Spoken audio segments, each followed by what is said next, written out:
Salam jumpa pemirsa. Apa kabar Anda hari ini? Selama 60 menit ke depan, saya Veronica Kristiani akan menemani Anda dalam program acara Self Help for Happy Life. Pada episode kali ini, saya akan menghadirkan seorang self help coach dan mind therapist, yaitu Ibu Fiona Wang. Apa kabar Ibu Fiona? Luar biasa, Bu Kristi, apa kabar? Saya juga baik.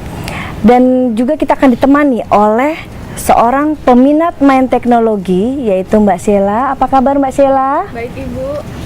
Oke, hari ini kita akan berbincang-bincang tentang menjadi praktisi self help. Betul begitu Ibu Fiona? Betul sekali. Oke, menjadi praktisi self help itu seperti apa sih Ibu? Oke, menjadi seorang praktisi self help ya Bu Kristi.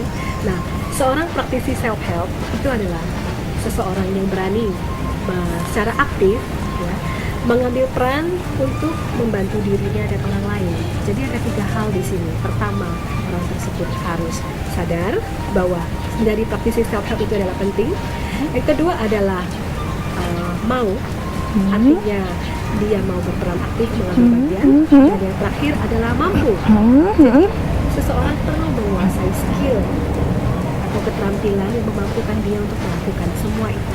Nah, skill-skill inilah yang kita bagikan dalam workshop-workshop yang kita adakan. Oke, jadi tadi Ibu Fiona kan mengatakannya, jadi tahapan pertama adalah sadar gitu ya. Nah, bagaimana maksudnya? Apakah selama ini banyak yang belum sadar? Perasaan saya sadar terus nih Bu. Sadar gak tidur ya? Oke.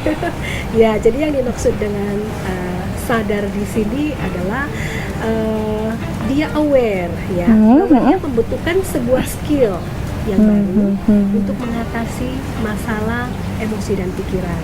Sekarang coba kalau kita tanyakan ke diri kita masing-masing, kalau seandainya kita menemukan bahwa saya sedang punya masalah gitu ya, bagaimana kita menolong diri kita sendiri, bagaimana kita membantu mengatasi diri kita sendiri masalah yang dihadapi, atau begini, bagaimana kita berperan aktif, berkontribusi membuat hidup kita menjadi lebih menyenangkan, lebih berkualitas, lebih bahagia, seperti itu.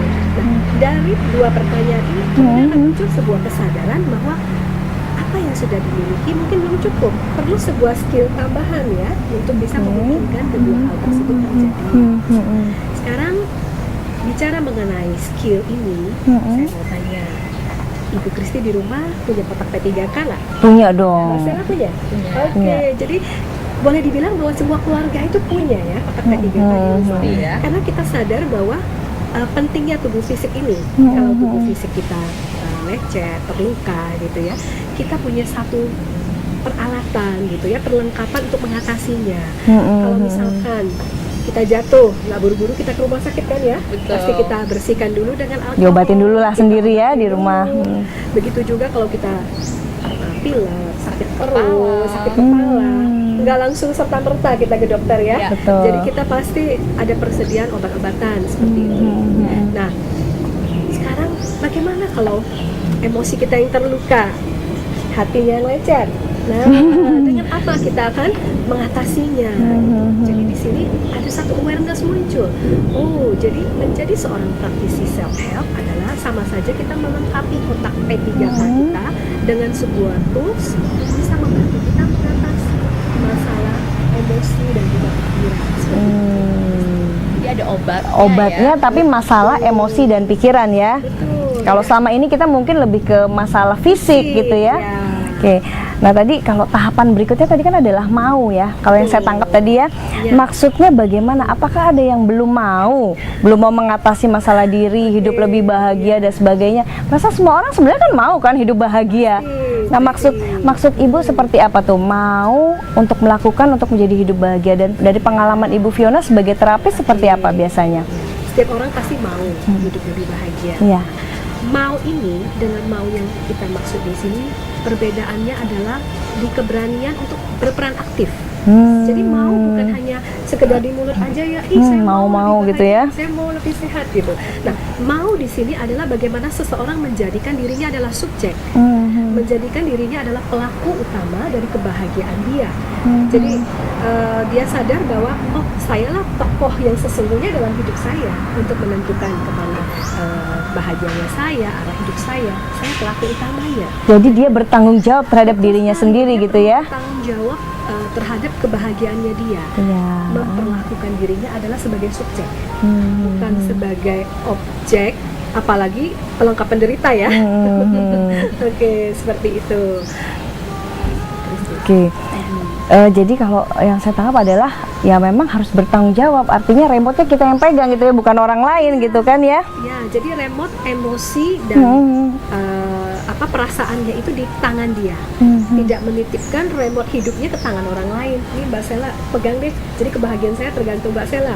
Kalau Mbak Sela baik sama saya happy. Kalau Mbak Sela lagi nggak baik sama saya saya kayaknya menderita. Nah, Oke. Itu terkait nggak dengan yang namanya persepsi? Misalnya tadi kan ada, kalau misalnya kita melihat awan biru, tapi nanti kalau misalnya ada yang hatinya sedih terus melihatnya awan gelap, misalnya seperti itu, ada nggak terkait dengan persepsi? Nah, Mbak Sela, kalau langit warnanya apa?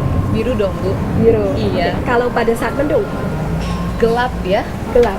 Warnanya kelihatannya Langitnya hitam. hitam gitu ya. Padahal sebenarnya langit itu selalu biru. Dia selalu biru. Hanya pada saat karena mendung, bergelantungan awan-awan hitam gitu, kita melihatnya kok gelap ya. Gitu. Iya. Hanya karena awan-awan hitam itu kita nggak bisa melihat biru langit. Betul. Bahagia juga seperti itu. Bahagia itu selalu ada di hati kita. Bahagia bisa kita katakan itu adalah anugerah adikodrati ya dari Yang Maha Kuasa yang sudah ditaruh dalam hati kita. Hanya karena banyaknya awan-awan hitam yang bergelantungan itu kita nggak bisa lihat dia. Gitu. Awan-awan hitam itu apa aja gitu ya? Itu bisa jadi adalah penyesalan akan kehidupan lalu, apa yang sudah terjadi sebelumnya, gitu ya. Seperti mungkin perasaan bersalah, gitu ya, trauma dan sebagainya itu juga menghambat kita melihat happiness itu, gitu ya. Terus juga permasalahan yang kita geluti sekarang ini, unresolved present problem yang kita terus bergelut, itu juga membuat kita nggak bisa lihat happy-nya, seperti itu ya. Nah, bisa juga masalah yang belum terjadi, seperti apa?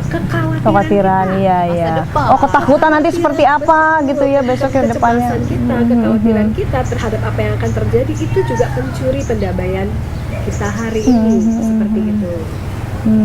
Sepertinya menarik sekali ya Bu ya, menarik sekali membicarakan seperti ini. Pemirsa, menarik sekali perbincangan kita dengan Ibu Fiona. Ingin tahu kelanjutan cerita dari Ibu Fiona? Saksikan setelah yang satu ini.